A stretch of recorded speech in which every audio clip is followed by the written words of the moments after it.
the winters get cold.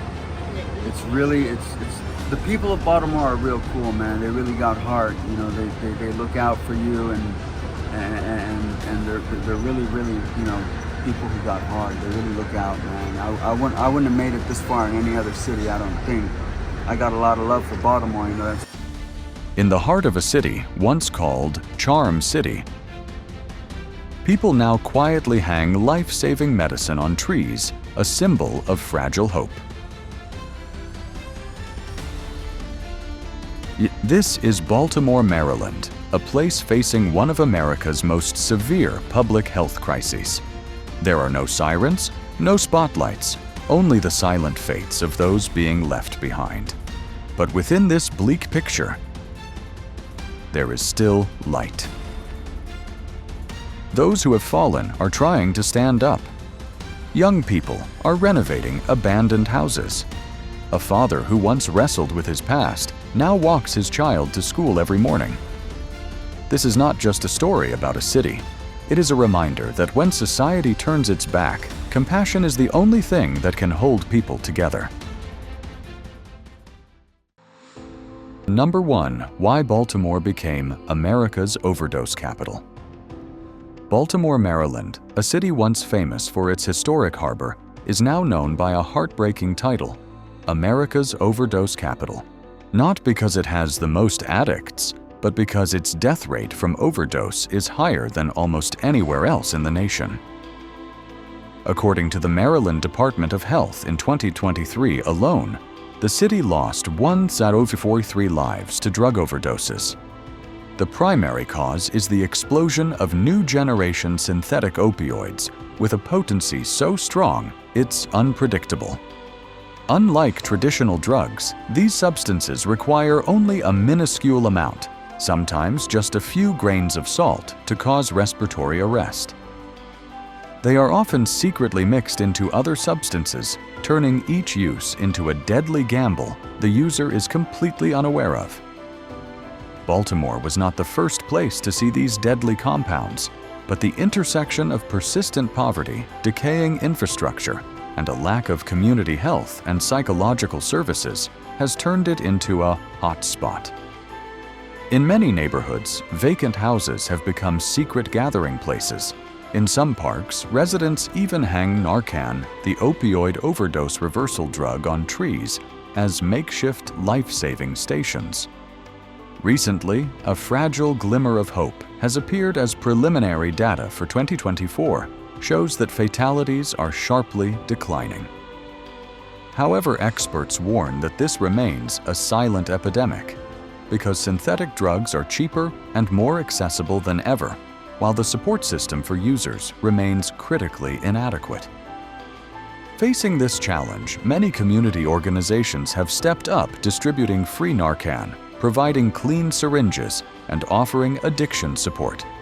But they are merely a temporary patch on a systemic wound that has festered for decades. Baltimore is not a weak city. But without comprehensive change from healthcare and housing reform to education and employment, the title Overdose Capital may not just be a name, but a destiny. Number 2. Penn-North 24 hours of a hot batch. In June 2023, Penn-North, a neighborhood familiar to many Baltimore residents, suddenly became the epicenter of a crisis when at least 17 people were hospitalized within 24 hours with overdose symptoms, according to the health department and local media. The scene was unforgettable for those who witnessed it on sidewalks in parks, in front of stores, motionless bodies, and the relentless wail of ambulance sirens. The response was immediate. Emergency crews, public health workers, volunteers, and residents all rushed to help. Narcan was brought from ambulances, mobile health clinics, and even from the revival stations set up by the community itself. In Penn-North, Narcan hangs on trees, is attached to fences, and placed on park benches like lifelines that can save a life in an instant. According to local media, many victims were in critical condition, but there were no fatalities at the scene. thanks in part to the urgent coordination between organizations like Behavioral Health System Baltimore, the Baltimore Harm Reduction Coalition, and Healthcare for the Homeless. They not only distributed Narcan, but also checked vital signs, helped patients into ambulances, and guided families toward addiction treatment programs. A woman in her 60s recounted that she lost consciousness after trying a sample bag of an unknown substance and only woke up after being given multiple doses of Narcan. Her story, along with dozens of others, is a reminder that in Penn-North, a mass overdose is not a rare event, but a sign of a public health system stretched to its limit by a smoldering crisis. The scene that day was a stark reality. Baltimore is not just fighting opioids, it is holding on to its own humanity. Amid the chaos, there were still hands reaching out just in time, a dose of medicine hanging from a tree, a volunteer helping someone who had just been brought back to life. That day in Penn-North was both a warning and a call to action. A rapid response is not enough. A long-term strategy is needed to prevent today from repeating tomorrow. Number 3. Homelessness and vacant homes. America's Chernobyl. On many streets in West and East Baltimore, rows of red brick houses that were once bustling are now just decaying shells. Their windows boarded up their roofs, caved in to reveal broken beams.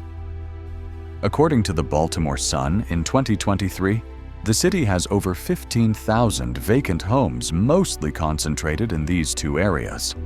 To many residents and reporters who have been there, the scene is like an American Chernobyl, a dead zone in the middle of a city where life has been replaced by desolation and despair. But behind the silence of these concrete blocks, a quiet tragedy unfolds daily.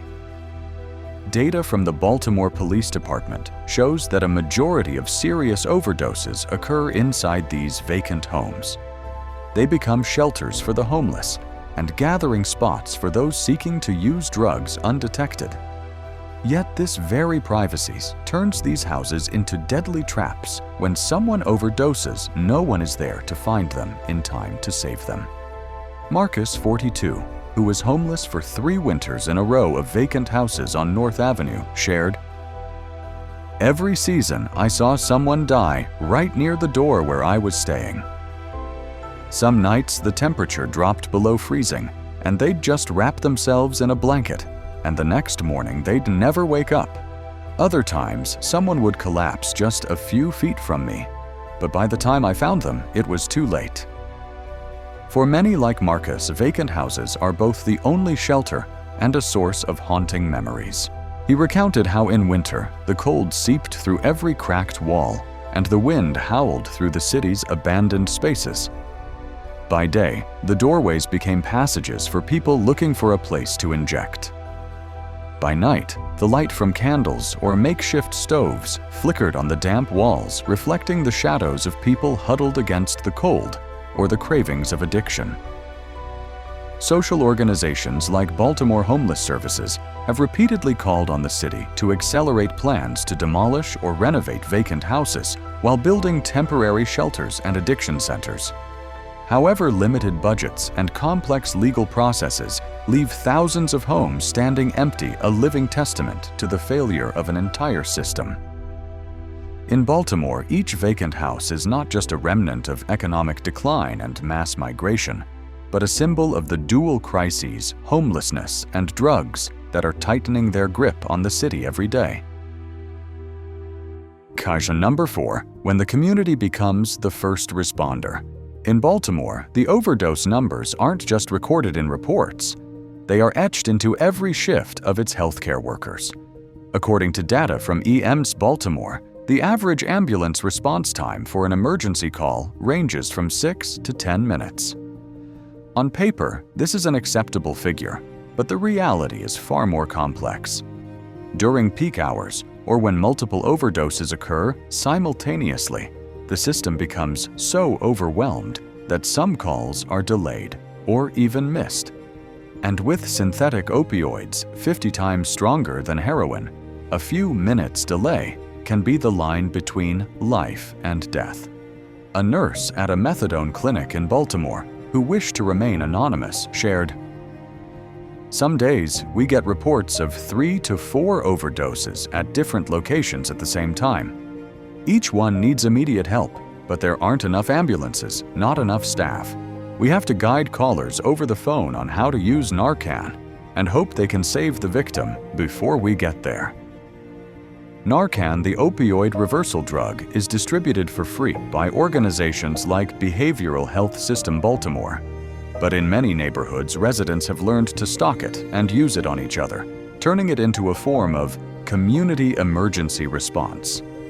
In Penn-North or on Monroe Street, you can see vials of Narcan hanging on fences tied to utility poles, even attached to trees in parks, so anyone can grab one and use it immediately. A local volunteer said he once ran to his neighbor's house in the middle of the night, just in time to inject Narcan into a friend who had collapsed at the door. "We're not doctors, but if we had waited for the ambulance, it would have been too late. Here everyone has to learn how to save each other," he said. The challenge is not just the speed of the response, but also the exhaustion and burnout of the medical teams. EMS. Staff and nurses work under intense pressure, constantly facing tragic scenes. The same face, the same address reappearing in emergency reports just days later. Many admit to feeling helpless, knowing that after being revived, some patients will return to using drugs the very next day. In Baltimore, the gap between the promise of saving lives in time and the reality of not having the resources to save them is growing wider. It is a battle that the medical frontline cannot win alone, and they need the entire community, the government, and strong policies to avoid watching another life be lost simply due to a delay. And number 5, Harlem Park, the faces behind the statistics. In a small corner of Harlem Park, amidst old brickwork and overgrown grass, there is a memorial board that makes everyone who passes by stop. On it are faded photographs, names written in marker or hastily printed sometimes with just a date of birth and the words "forever loved." It lists over 30 people who have died from overdose in just the last 2 years, a heartbreaking number that still fails to capture the full reality. Because beyond it, there are many more deaths that go unrecorded with no photo, no name, quietly vanishing from the community. According to the Baltimore Banner, most of the people on this list are Black men over the age of 45, a generation that once formed the backbone of the workforce that raised families now left behind in a spiral of unemployment, poverty, and cheap drugs. Some were mechanics, drivers, warehouse workers. They lost their jobs when factories closed, turned to prescription painkillers, and eventually to the synthetic opioids that flooded the city. They bore the heaviest consequences. Local residents say the board started with just a few photos, but every month a new face is added. "We don't count anymore. What's the point of counting when every season we have to print more photos, add more names?" said a woman who lives nearby, her eyes fixed on the familiar faces. In the afternoon at Harlem Park, children still play ball near the board, while adults chat on wooden benches. Occasionally, someone will stop, gently touch a photo of a loved one, as if hoping to feel some warmth left behind. There are no grand ceremonies, no massive memorials, just a small corner to remember that they existed. What haunts many is that most of these deaths were preventable. With Narcan, with addiction support services, with a healthcare network that could reach them in time, perhaps the list on this board would not be so long. But Baltimore continues to struggle with limited resources, stigma, and gaps in policy. In a place where death by overdose has become commonplace, the board in Harlem Park is both a warning and a cry for help. It is a reminder that behind every statistic is a person, a story, a family left behind. And if no action is taken, this list will never stop growing. And number 6, life revolving around addiction from use to recovery. On the steps of a crumbling brick building in East Baltimore, James, age 48, sits with a cheap cup of coffee in his hand. He has spent nearly half his life revolving around an addiction that began at 33 after a work injury led to a prescription for painkillers. Within a few years, the prescription became heroin, and then the synthetic opioids of today. James says he was clean for 2 years, a time he calls the brightest of my life. But then, the shock of losing his son in an accident pulled him back into the spiral. I've been clinically dead 6 times. Every time I wake up, there's only one question. Why am I still here? His voice is hoarse. His eyes a mix of helplessness and bewilderment. The lives of people like James revolve entirely around addiction. Mornings are for finding money. Afternoons are for finding a supply. Evenings are for finding a safe place to use. There is no work schedule, no days off. Just a repeating cycle of getting, using, sleeping, and waking. Many lose their families, their friends, and eventually themselves. Yet Baltimore is not just a city of relapse stories. Not far away, Helping Up Mission, a non-profit organization, is helping hundreds of homeless and addicted individuals find recovery. They provide shelter counseling, job training, and most importantly, a non-judgmental community. A staff member there shared, "We don't just help them get clean, we help them find a reason to live." Former addicts, now volunteers, go into neighborhoods like Penn-North and Harlem Park, distributing Narcan and talking to people who are still using. They know the feeling intimately, the burning craving, the fear of judgment, and the moment when someone extends a hand to pull you from the abyss. James admits he isn't ready for a recovery program right now, but he knows he can't live like this forever. "Every time I wake up after nearly dying, I think of my son. If he were here, he would want me to stop." Life revolving around addiction in Baltimore is a chain of interwoven stories of loss and hope. Some slide until their health gives out. Others find a way out thanks to a hand extended at the right moment. And amidst the darkened streets, there are still points of light where people believe that no matter the past, there is always a chance to start over. Number 7. The Young Generation and the Invisible Cycle. In southwest Baltimore, a group of young rappers gathers on the steps of a vacant house. They wear hoodies, headphones, and write lyrics while smoking rolled cigarettes. In their verses is the gritty rhythm of the streets, the wail of ambulances, the sound of gunshots, the whistle of wind through broken windows. One of them says, bluntly, "We have no fathers, no decent schools. We only have music, drugs, and vacant houses." Their story is not unique. According to a report by Youth Justice Maryland, nearly 60% of juvenile offenders in this area have lost at least one family member to an overdose.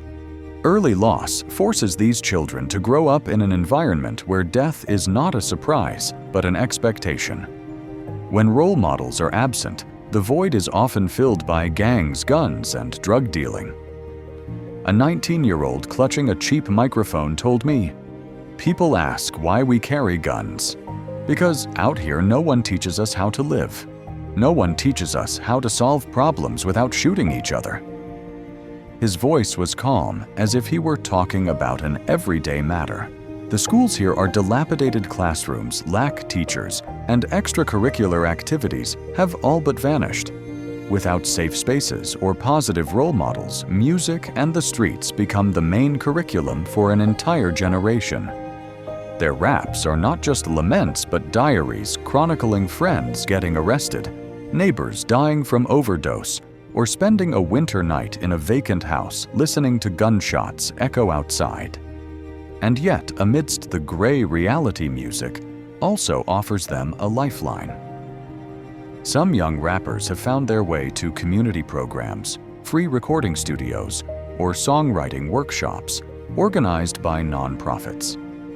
These activities can't change their environment overnight, But they create moments, however brief, where these kids can see that they can exist without violence or drugs. But the cycle is still there, silent and persistent. When parents are absent, communities lack resources, and opportunities for a better life are a luxury. The young generation of Southwest Baltimore is left to swim in a violent current. Some will be swept away. Others, if they are lucky and get help, might find a way out. Perhaps through the very rap lyrics they are writing today. Number 8. Revitalization and Its Price. Amidst the silent rows of vacant houses in South Baltimore, a strange new color appears in newly polished wooden doors, brightly painted walls, flower baskets hanging from balconies. This is not a miracle, but the result of the hands and will of a group of Mexican immigrants determined to revive the buildings the city had forgotten. They saw value where others saw only ruin, turning houses that were once addict hangouts into homes filled with light and warmth. Their presence is proof that Baltimore can recover if there is the will, the resources, and a long-term vision. Houses that were once slums or drug dens now wear fresh coats of paint with gleaming glass windows and flowers planted in the front yards.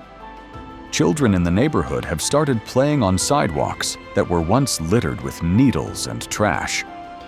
But at the same time, a silent conflict is unfolding. The renovations are causing rents to rise, and for many longtime residents who are already struggling, this means they may have to leave. Gentrification brings a new look to the city, but also pushes a segment of the poor further from the center, cutting them off from the communities and social services they have always known. A resident who has lived here for over 30 years shared, "I'm glad the houses look nice, but I'm afraid one day I won't be able to afford the rent. When that happens, this Baltimore won't be ours anymore." Her words clearly reflect the conflict between physical restoration and human preservation. Two elements that are difficult to balance in any urban renewal effort. The Mexican group says they try to prioritize renting to local families, especially those with low incomes, and sometimes collaborate with housing subsidy programs. However, they also admit that to sustain their work, they must ensure a certain level of profit. Hope for Baltimore therefore lies not just in renovating brick walls, but in restoring community bonds. If the city can find a way to combine redevelopment with fair housing policies, Baltimore might be able to both preserve its soul and move past its darkest years. And when that happens, the sound of hammers and drills today will not just be the sound of new construction, but the reviving heartbeat of an entire city.